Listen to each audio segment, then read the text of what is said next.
안녕하세요. 부클레아입니다. 오늘은 지난 시간에 이어서 마음의 평안과 성공을 위한 4가지 신성한 비밀이라는 책을 읽어보겠습니다. 이 책은 4가지 신성한 비밀과 이와 연결되는 4가지 인생 여정으로 구성되어 있습니다.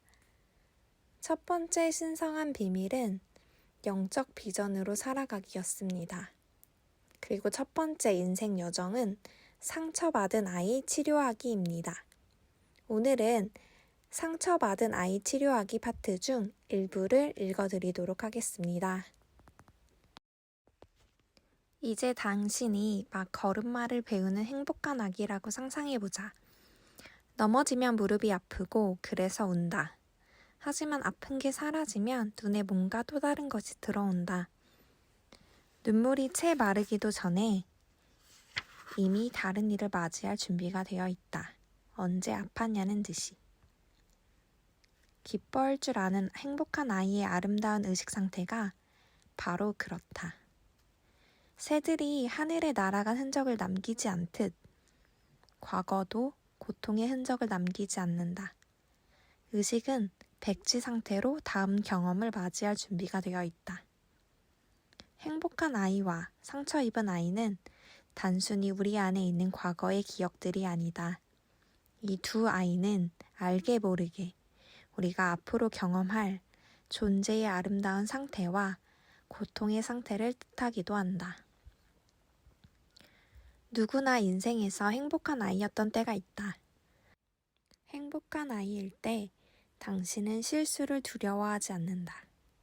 자기 세계에 빠져 헤어나오지 못하는 비참한 신세가 아니다. 당신은 아름답게 미소 짓고 행복하게 웃으며 자유롭게 울고 깊이 사랑한다. 삶이 단순해진다. 그리고 아름다운 운명을 향해 나아가겠다는 흔들림 없는 결심이 있다. 이런 결심이라면 자꾸 반복할 필요도, 자꾸 다짐할 필요도 없다. 이제 당신은 일이든 관계든 더는 대충 하지도 가볍게 여기지도 않는다. 이 행복한 아이는 상쾌할 정도로 순수하고 눈부실 만큼 솔직하다. 너무 어려서 기억을 못하지만 우리 모두 그런 행복한 아이였다. 누구나 그런 단순한 상태로 살았던 적이 있다. 우리는 모두 우리를 행복하게 한다고 믿는 것을 좋아하고 우리를 괴롭게 한다고 믿는 것을 싫어했다. 행복한 아이의 아름다운 상태에서는 우리 감정이 옳으냐 그르냐는 중요하지 않다. 둘 다 실제하는 우리 감정일 뿐이다. 그런 감정을 판단하는 법을 아직 배우지 않았으므로 우리는 행복했다. 그렇다면 무엇이 그런 행복한 아이를 사라지게 하는 걸까? 그리고 왜 상처 입은 아이가 그 자리를 차지하는 걸까? 우리는 모두 잘 알고 있다. 행복한 아이가 세상을 솔직하게 평가할 때 어떤 일이 벌어지는지. 행복한 아이가 순진하고 대담한 말을 하면 어른들은 빙그레 웃는다. 그리고 우리 부모, 삼촌 혹은 이모, 고모는 좋은 의도로 그 행복한 아이에게 이렇게 말한다. 그렇게 말하면 착한 아이가 아니란다. 착한 아이는 항상 부모를 사랑하지. 그리고 채소도 잘 먹고 숙제도 잘한단다. 의도가 아무리 좋았다 하더라도 이런 말은 아이의 마음속에 의심과 혼란의 씨앗을 심어주고 심지어 아이가 자신을 부끄럽게 여기게 만든다. 아이의 내면은 바뀌지 않는다. 아이는 여전히 자기가 좋아하는 것을 주는 부모를 좋아한다. 그리고 더 좋은 장난감을 가진 친구를 질투하고 숙제는 여전히 따분하다고 생각한다. 하지만 이제 아이는 그렇게 느끼는 것을 부끄러워한다. 세월이 흘러 자라면서 그런 내면의 갈등은 더 커진다. 우리는 불만이 쌓여가는 아이를 보며 어른이 되는 자연스러운 과정이라고 말한다. 그런데 이런 존재의 고통의 상태가 사실은 부자연스러운 상태라면 어떨까? 마음껏 기뻐할 수 있는 아름다운 상태로 돌아갈 방법이 있다면 어떨까? 우파니샤드에 이런 이야기가 나온다. 우파니샤드는 삶과 영성에 대한 위대한 지혜를 모아놓은 고대 인도의 문헌이다. 숲에 새끼를 뺀 암사자 한 마리가 있었다. 이 사자는 극심한 굶주림과 출산의 고통을 함께 느끼고 있었다. 그런데 갑자기 길을 잃은 어미 양이 새끼들 몇 마리와 함께 나타났다. 굶주린 어미 사자는 그 양의 무리를 덮치려 했지만 그 순간 새끼 사자가 태어났고 어미 사자는 죽고 말았다. 어미 양은 새끼 사자를 자기 새끼인 양 보호했다. 새끼 사자는 새끼 양들 틈에서 자신이 양인 줄 알고 양처럼 울고 양처럼 풀을 뜯어 먹으며 자랐다. 불편하고 어색했지만 어린 사자는 양 형제들을 따라하려 애썼다. 가장 높은 나뭇가지에 있는 부드러운 어린 잎을 뜯어 먹으려고 목을 뻗었고 신선한 풀을 먹기 위해 산길을 걸으며 형제 자매가 하는 대로 따라하려고 필사적으로 노력했다. 하지만 커가면서 어린 사자는 큰 슬픔에 빠졌다. 어쩔 수 없이 뭔가 다른 것을 원했고 뭔가 더 원했다. 그러던 어느 날 오후 어린 사자는 멀리서 사자 한 마리가 포효하는 소리를 들었다. 어린 사자는 어미 양에게 달려가 물었다. 나도 언젠가 저 사자처럼 포효할 수 있어요? 저건 사자야. 사자는 이 숲의 왕이잖니. 너는 그냥 양일 뿐이란다. 이렇게 말하더니 어미 양은 체념한 듯 덧붙였다. 우리 같은 양들은 조심조심 착하게 살아야 해. 그게 우리 인생이야. 허튼 꿈일랑 버리는 게 좋을 거다. 넌 아직 풀 뜯는 법도 제대로 배우지 못했잖니. 네 형제들하고 친하게 지내는 법부터 배우렴. 그리고 철 좀 들고 말이야. 어디서 많이 들어본 말 같지 않은가? 어쨌든 누구나 감정적으로 타협하며 살라는 충고를 받지 않는가? 그리고 두려움, 외로움, 스트레스 속에서 살아도 괜찮고 누구나 그렇게 산다고 믿게 되지 않았는가? 마음속 감정은 무시하고 매일매일 해야 할 일을 해나가는 게 좋은 거라고 듣고 그렇게 믿지 않았냐는 말이다. 어릴 적 그 모든 감정의 경험 중에서 부모 혹은 부모 역할을 한 사람으로부터 경험하는 감정들이 자아를 형성하는 데에 가장 큰 영향을 끼친다. 이들로부터 처음으로 사랑, 배려, 공감, 교감, 기쁨 같은 감정을 배우기 때문이다. 그리고 부모에게서 거부, 실망, 외로움 같은 감정도 처음 배운다. 이런 유아기의 감정이 우리의 습관적인 의식 상태가 되어 느끼는 법, 우리 자신을 경험하는 법, 그리고 다른 사람과 관계하는 법에 영향을 준다. 멋진 부모 밑에서 행복한 유년기를 보낸 사람도 있고 불행한 유년기를 보낸 사람도 있다. 유년기의 환경이 전반적으로 어떠했든 아주 작은 거절이나 버려졌다는 느낌조차 아이에게는 깊은 상처로 남을 수 있다. 이런 상처를 무시해서는 안 된다. 아이가 받는 상처는 그 파장이 길고 깊기 때문이다. 그리고 그 상처가 상처 입은 아이의 의식 상태를 부르는 근간이 되기 때문이다. 우리는 때때로 어린 시절에 느꼈던 분노나 상처를 어리석은 것으로 혹은 현재의 삶과 상관없는 것으로 치부한다. 이제 더는 어린아이가 아니고 독립적이고 강하고 책임감 있는 성인이라고 생각하기 때문이다. 하지만 집착하는 자아 이미지 혹은 보기 좋은 허울을 잠시 벗어던지면 진정한 우리 자신을 보게 될 것이다. 고통스러웠던 과거가 우리 의식에 남긴 진정한 파장을 깨닫게 될 것이다. 그리고 어린 시절의 감정적 경험을 현재 고통의 의식 상태에서 그대로 되풀이해왔다는 진실을 보게 될 것이다.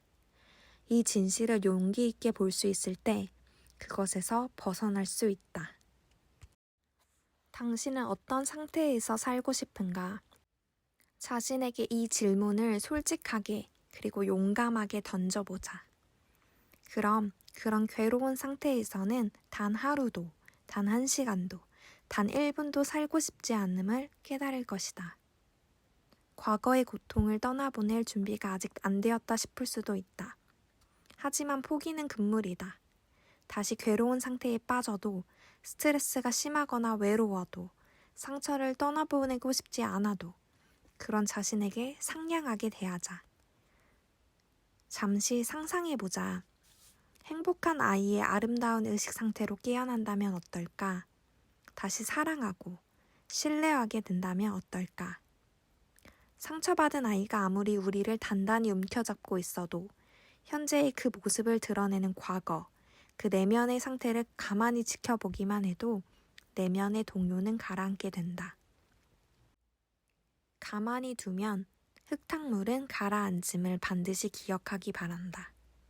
과거의 상처를 무시하거나 혹은 여러 가지 특별한 의미로 미화해서는 치유되지 않는다. 마음은 내면의 상태를 목격할 때 비로소 치유된다. 그때 우리는 고요하고 아름다운 의식 상태로 깨어난다. 그리고 삶을 신뢰하기 시작한다. 주변의 에너지장이 바뀌면서 풍요롭고 윤택한 삶을 끌어오기 시작한다. 행복한 아이 상태라면 온 세상이 내 것 같다. 문화, 언어, 인종을 초월한 사랑과 소속감이 느껴진다. 세상 모든 사람과 한 가족이 된 것 같다.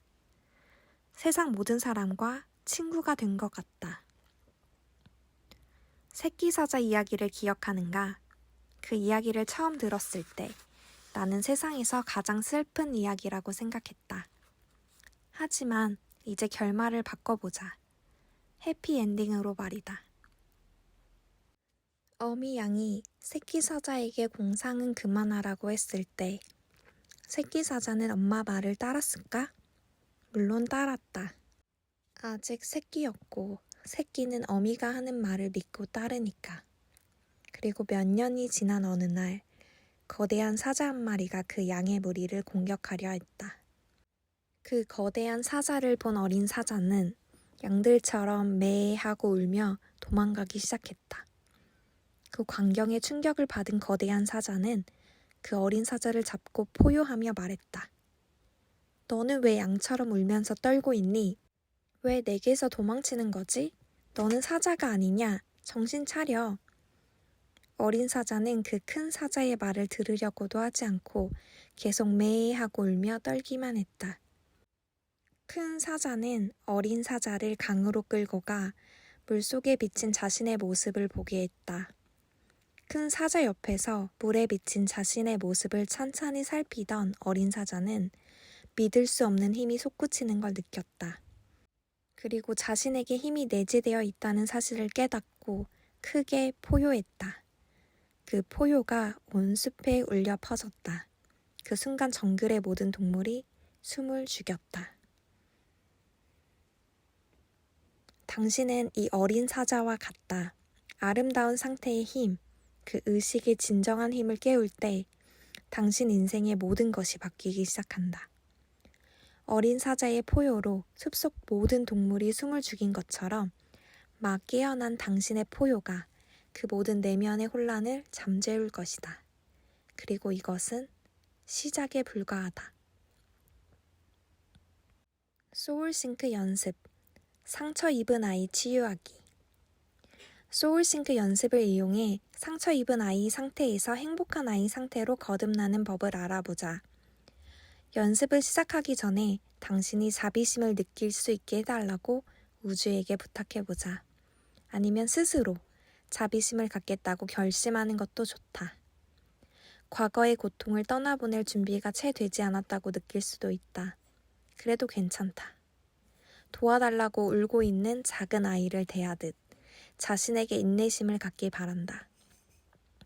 이제 앞에서 배웠던 소울싱크 중 5단계를 하나씩 진행한다. 1. 의식적으로 8번 심호흡을 한다. 2. 의식적으로 8번 심호흡을 하되 날숨을 쉴 때 허밍을 한다. 3. 의식적으로 8번 심호흡을 하되 들숨과 날숨 사이에 잠깐 멈추어지는 순간을 관찰한다. 4. 의식적으로 8번 심호흡을 하되 아함 혹은 나는 무한의식이다 라고 속으로 조용히 읊조린다. 5. 의식적으로 8번 심호흡을 하되 당신 몸이 빛으로 확장된다고 상상한다. 이제 6번째 단계로 나아간다. 내면이 상처 입은 아이에서 행복한 아이로 나아감을 느껴본다. 사랑하고 신뢰하고 교감할 줄 아는 아이라면 어떨지 상상해본다. 이제 천천히 호흡하며 황금색의 따뜻한 빛이 가슴을 가득 채우는 모습을 상상하고 느껴보라. 당신은 이제 가슴에서 깨어나는 사랑을 느낀다. 내면의 아이가 웃으며 행복한 아이로 바뀌는 것을 느낀다. 당신 자신과 당신의 삶에 미소를 보내라. 처음에는 미소를 의식적으로 지어야 할 수도 있다. 하지만 시간이 지나면 아무런 노력 없이도 기쁨의 아름다운 미소가 저절로 지어질 것이다.